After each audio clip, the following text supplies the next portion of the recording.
Bueno, buenos días a todos. Mi nombre es Manuel de María, soy técnico del INTA, junto con Martín Chicahuala, Daniel Arroyo y Alberto Vergano Rawson, todos técnicos de INTA, y también Martín Blanchet. Vamos a tratar de explicarle un poco pautas de manejo y el potencial productivo de este tipo de ambiente, de estos ambientes naturales. Y bueno, la idea es empezar un poquito con algunas cuestiones teóricas. Independientemente del sistema de manejo ganadero que estemos utilizando, ya sea sobre pasturas implantadas o pastizales naturales, un aspecto fundamental a tener en cuenta, que todos sabemos, es el ajuste de la carga animal. Y en este gráfico que estamos viendo es la receptividad en función de la carga animal. Vemos un gráfico, una figura totalmente teórica. Vemos una línea recta por el medio que estaría representando la carga animal adecuada, donde se potencia la sustentabilidad y al mismo tiempo se potencia o se alcanza la máxima rentabilidad. Cualquier punto dentro del margen superior de esta línea va a haber pérdida de rentabilidad por subutilización, y cualquier punto que nosotros encontremos por debajo de esa línea va a haber pérdida de rentabilidad por degradación del sistema. Evidentemente, esto es una cuestión sumamente teórica. La receptividad de los distintos ambientes, la receptividad depende de muchos factores, especialmente el tipo de ambiente, las precipitaciones, puede variar a lo largo del año. Entonces, normalmente estas son curvas que van cambiando a lo largo del tiempo. Pero el aspecto fundamental que nosotros en cierta medida queríamos mostrarles es que para ajustar la carga animal, independientemente del sistema que estemos trabajando, lo fundamental es hacer una estimación a priori de la productividad forrajera. Y en sistemas tan complejos como los pastizales naturales, que son muchísimo más complejos que las pasturas implantadas, esta estimación de la productividad depende de tres factores fundamentales. Uno es la identificación de las especies, el segundo factor es la fenología y el tercer factor es la calidad forrajera. Bueno, con respecto al primer factor, en un sistema artificial tenemos uno o lo sumo dos pastos diferentes. En un sistema como este podemos encontrar hasta 50 o 40 especies distintas. Tiene un problema, que las vacas en realidad comen gramíneas en términos generales, y las gramíneas son todas muy parecidas, y el problema adicional es que encima los botánicos le están cambiando el nombre permanentemente, como por ejemplo tricloriscrinita, que actualmente se llama leptocloacrinita, que es una especie de gran potencial por su calidad forrajera, que actualmente está tratando de ser domesticada por el INTA. Bueno, entonces un factor fundamental en un ambiente como este es tratar de identificar las distintas especies que componen nuestro pastizal, y podemos tener especies de alta capacidad o alto potencial productivo forrajero, como tricloriscrinita, que es el nombre antiguo, o otras especies como por ejemplo Neouteloa lofostachia, que es una especie indicadora de condiciones de degradación del pastizal y que se caracteriza por su bajo rendimiento productivo. Una vez que logramos identificar las especies, el segundo factor predominante es la fenología, es decir, cómo se comportan esas especies a lo largo del año. El INTA, y en términos generales el INTA San Luis, viene desarrollando investigación en este sentido, y conocemos casi la fenología de casi todas las especies de los pastizales naturales de la provincia. Aquí en este gráfico estamos viendo justamente cómo las distintas especies, el nombre científico de cada una de esas especies, y cuándo rebrotan, florecen, fructifican, etcétera, a lo largo del año. Evidentemente, conocer la fenología es fundamental, porque si estamos tratando de estimar la carga ganadera de un determinado lote y existen demasiadas especies anuales, y son forrajeras, es fundamental realizar el estudio en el momento que esas especies estén presentes. Pero yo creo que el aspecto más importante del conocimiento de la fenología está relacionado con el manejo, lo cual nos va a permitir programar descansos estratégicos. En muchos pastizales tenemos especies tanto invernales como estivales.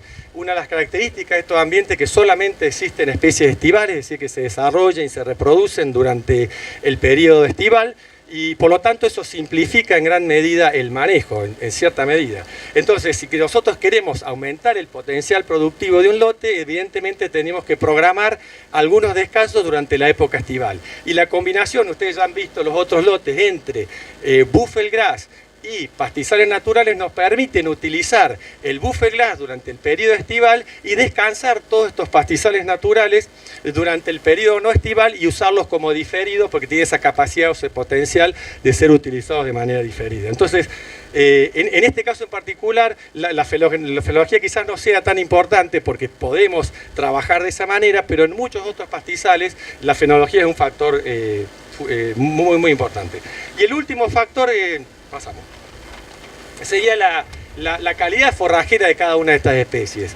Digamos, en función del contenido de proteína bruta y la digestibilidad, las distintas especies han sido clasificadas, distintas especies de los pastizales naturales, han sido clasificadas por el INTA en deseables, intermedias e indeseables, para simplificar un poco la complejidad que tiene el contenido de proteína bruta y la digestibilidad. Evidentemente, aquellas especies como Trichloris clinita, por ejemplo, que está dentro de las deseables, son especies con una gran contenido o relativamente alto contenido de proteína bruta y son tienen una alta digestibilidad, mientras otras especies, como nombré anteriormente, Neuteloa lopostachia, tienen o bajo contenido de proteína bruta o en algunos casos son especies que pueden tener alto contenido de proteína bruta pero no son palatables. Entonces, con esos tres factores, el paso siguiente es tratar de estimar en cada uno de los lotes la productividad forrajera. Y en este gráfico nosotros vemos la estimación que ha venido realizando el INTA en este campo del 2001 hasta la actualidad, donde vemos en líneas, no sé, marrones, la productividad del pastizal natural, en línea verde la productividad del rolado, que decía el buffer grass, y las precipitaciones. Y como vemos, este sistema de descansos oportunos y utilizar los rolados en las épocas estivales, lo que ha favorecido en gran medida una alta recuperación de los pastizales, que pasaron de tener aproximadamente 250 a 200 kilos de materia seca por hectárea por año a 1.400 kilos. Es fundamental, consideramos que es fundamental estimar la productividad de cada uno de los lotes, porque eso nos permite no solo un manejo a corto plazo, como le explicó recién Jorge, es decir, qué porcentaje de la recría, qué porcentaje de la cría destino a la recría cuando los años son buenos o qué porcentaje vendo de esa recría cuando los años son malos, sino que también a largo plazo, conociendo el potencial productivo de cada uno de los lotes, nos permite diagramar las tecnologías de insumos. Evidentemente nosotros consideramos que antes de aplicar una tecnología de insumo, es decir, rolados, intersiembra aérea o lo que sea, siembra aérea o lo que sea, es fundamental primero el campo lograr que todas las tecnologías de procesos estén aceitadas a la perfección. Pero una vez que logramos eso, podemos pasar a la siguiente etapa, que sería la tecnología de insumo. Y lo importante es dónde aplicar esa tecnología de insumo. Muchas veces el productor toma la decisión de aplicar una determinada tecnología en función a la infraestructura del campo. Y consideramos que la infraestructura es relativamente fácil de cambiar, pero por el contrario, los pastizales naturales muchas veces, pasado un umbral de degradación, son prácticamente irreversibles en tiempos económicos, incluso en tiempos ecológicos hemos estudiado. Por lo tanto, a la hora de seleccionar un determinado lote para aplicar una determinada tecnología de proceso, de insumo, perdón, es fundamental seleccionar dentro del campo aquellos lotes que están más degradados y dejar los lotes con potencial productivo para seguir siendo utilizados como pastizales naturales. Para finalizar un poquito esta charla, nosotros lo que les vamos a mostrar es una técnica muy sencilla que venimos aplicando en el INTA desde hace muchos años para la estimación de la oferta forrajera, que es a través de estos rectángulos que utilizamos, donde cortamos la biomasa y a partir de ahí estimamos la producción de todo el lote. Y el último cuadrado que tenemos al fondo se utiliza en aquellos campos donde el pastoreo es continuo. Sabemos que en muchos campos de la provincia de San Luis el pastoreo es continuo, entonces esas pequeñas jaulas que Mario me la han pedido para agarrar los pumas, nosotros las usamos en realidad para en pastoreo continuo permitir que las especies crezcan en su interior, realizamos los cortes en los momentos indicados y estimamos la productividad potencial de ese lote, aunque no estamos demasiado de acuerdo con el pastoreo continuo. Entonces, no sé si hay alguna pregunta. Ahora nos gustaría que todos pasáramos y viéramos un poquito, por eso hemos diseñado al final del no al final del lote, ¿no? Acá a 50 metros, el lugar donde hicimos los cortes para que puedan más o menos ir viendo la condición de este pastizal. Yo no sé si tuvieron la oportunidad o venían muy atentos escuchando música cuando llegaban hasta acá. Había lotes a ambos lados del camino que estaban prácticamente pelados, sin suelo, con suelo desnudo y los arbustivas. Bueno, ahora van a ver la condición real de estos pastizales cuando el manejo es adecuado y lo interesante es que, bueno, ir viendo si alguno está interesado en conocer alguna especie, tanto Daniel como Martín, no yo, son expertos reconociendo mucho la especie, a mí me cuesta un poco más, y podemos ir viendo alguna de las especies y al mismo tiempo mostrarles la técnica de estimación de la oferta forrajera que consideramos que es importante que los productores o sus empleados vayan desarrollando para poder estimar las descargas ganaderas adecuadas. No sé si hay alguna pregunta. ¿Qué dio el salto en el último gráfico de los descansos? Los descansos dieron el gran salto. Además de la lluvia, por supuesto. Y si no sé si vieron, lo que pasa es que yo soy biólogo en realidad y no quise remarcar la importante diferencia de producción entre pastizales naturales y pasturas. Discúlpame, Alberto, no sé si querés. Los descansos, ese es el eje y ese es el núcleo de la cosa. Ese es el chip que se cambió. Los descansos tienen que ser metódicos. Entonces acá la vaca entra en mayo y sale en octubre. Va al búfel. Todos los veranos descansan. Hace 11 años medimos 100 kilos de producción de materia seca por año. Hoy estamos entre 1100 y 1400. O sea, descansar en verano, las especies de verano es la que dio el saltito. Claro, y el búfel es la herramienta que potencia este manejo. Si ustedes tuvieron la parada del búfel, hemos estabilizado en 2.500 kilos de materia seca por hectárea. O sea que con 2 hectáreas podríamos tener sobrado para una vaca. La vaca come el 3% de su peso. Si una vaca pesa 400 kilos, supónganse, pesa entre 10 y 12 kilos, en el año consume 3.600 kilos.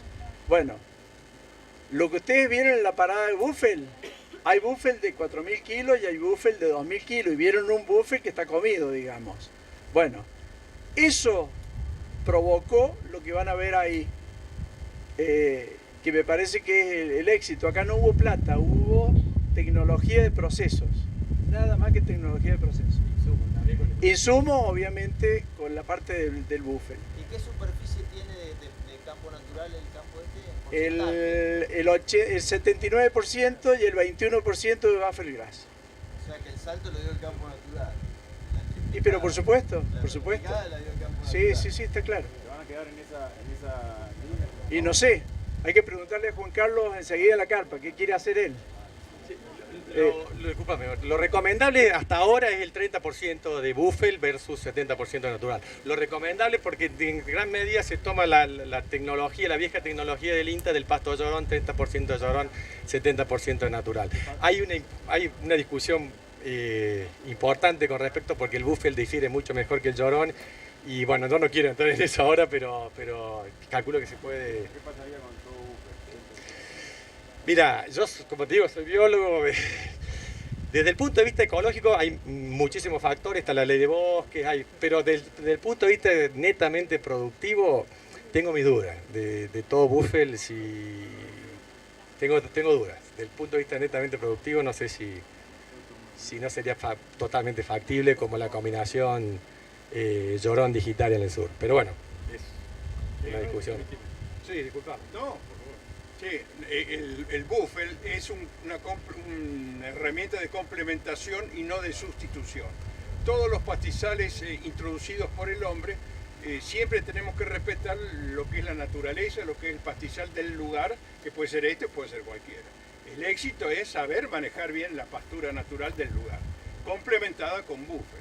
También no se olviden que el búfel, que acá está, el búfel tiene que cumplir su ciclo. No es cuestión de darle al búfel, darle. También el búfel tiene que cumplir su ciclo, tiene que agrandar su mata, tiene que florecer y tiene que producir semillas porque se tiene que ir renovando. Ese es el éxito de este sistema. ¿De acuerdo?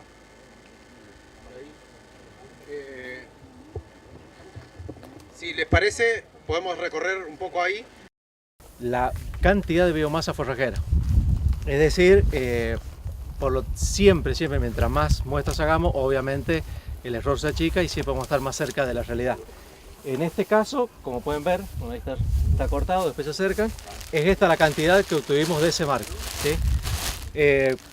Como es medio metro cuadrado y con un factor de conversión multiplicado por 20, no es muy difícil, se lleva a materia seca por hectárea.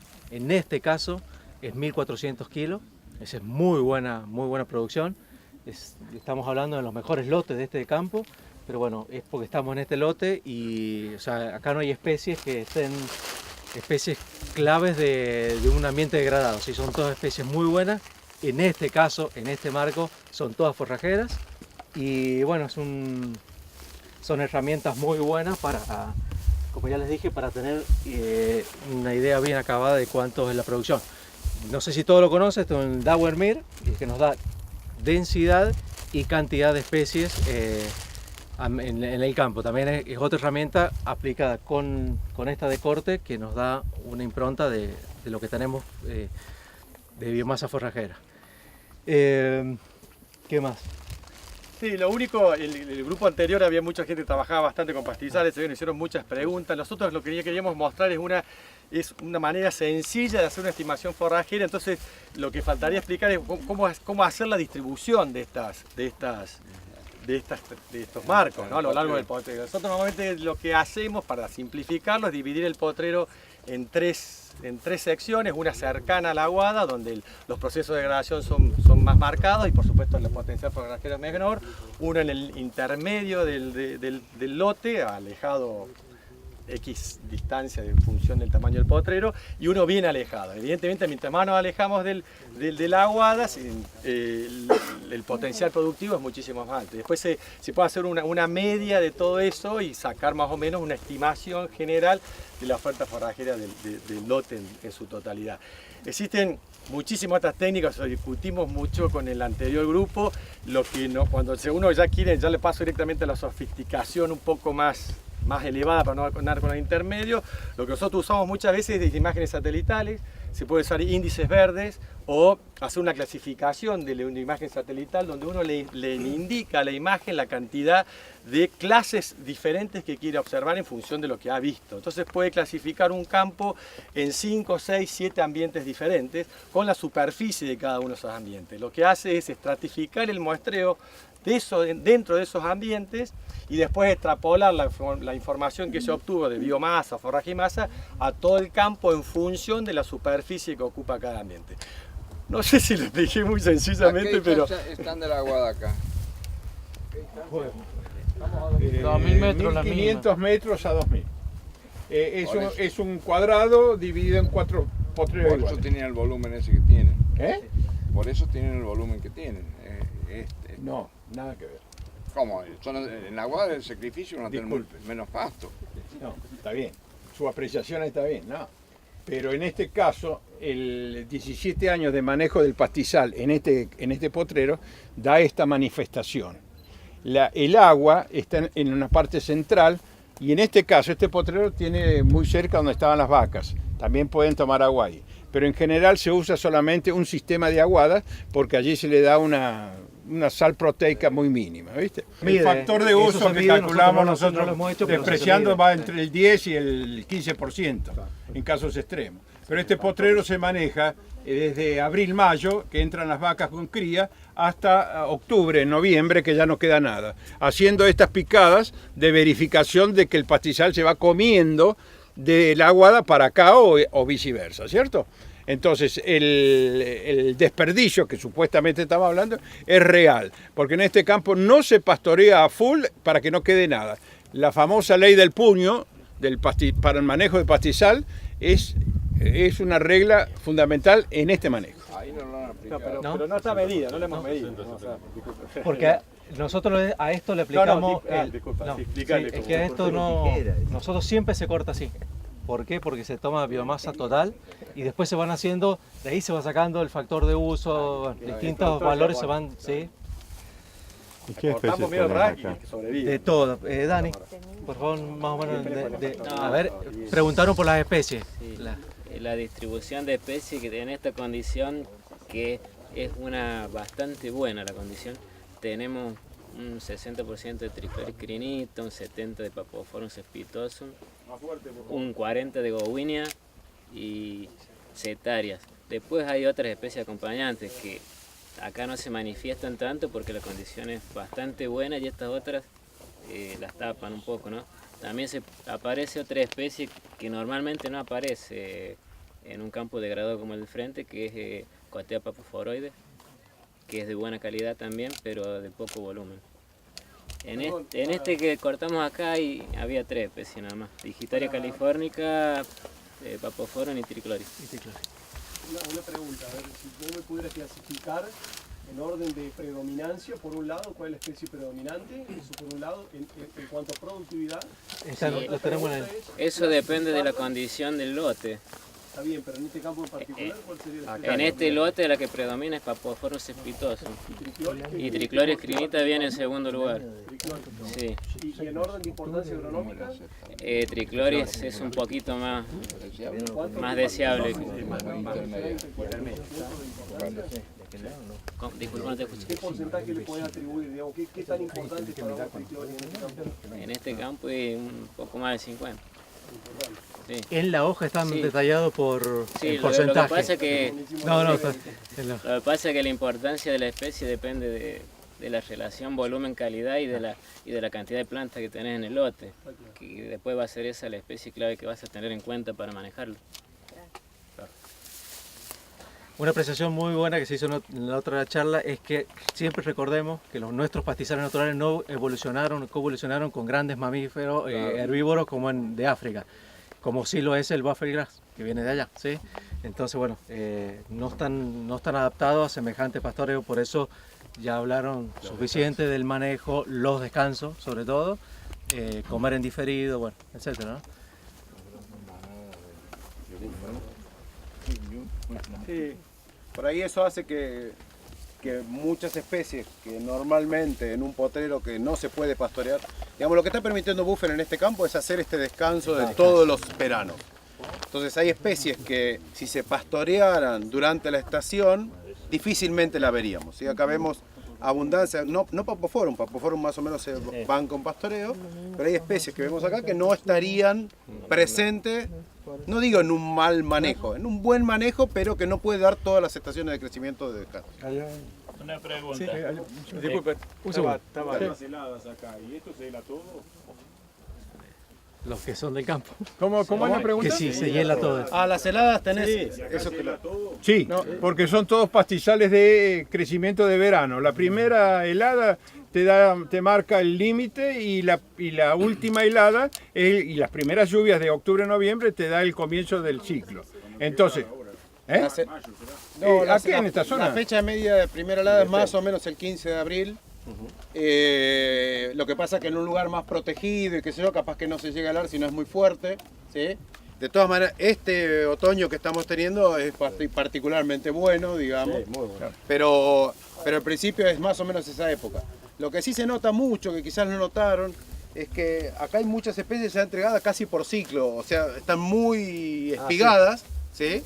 Y en cambio el Buffel, que tiene otra fenología, nada, con temperatura y que yo todavía está muy tirando. ¿Sí?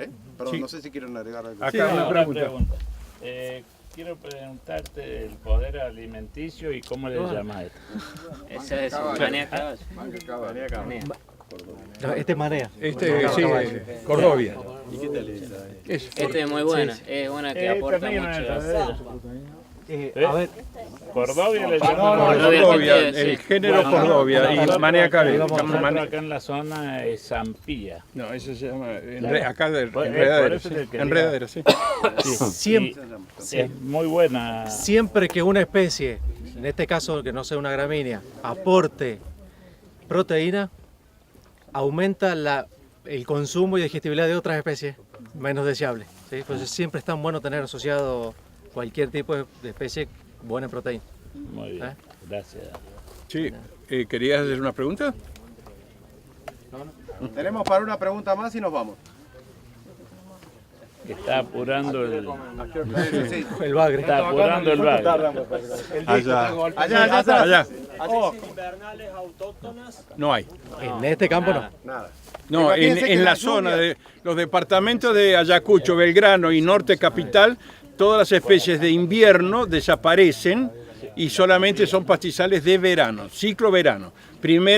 Última helada, lluvias, octubre, noviembre, y pasa a la primera helada y falta de lluvia, ¿cierto? Esa es, digamos, una biología a cumplir por todo este tipo de especies.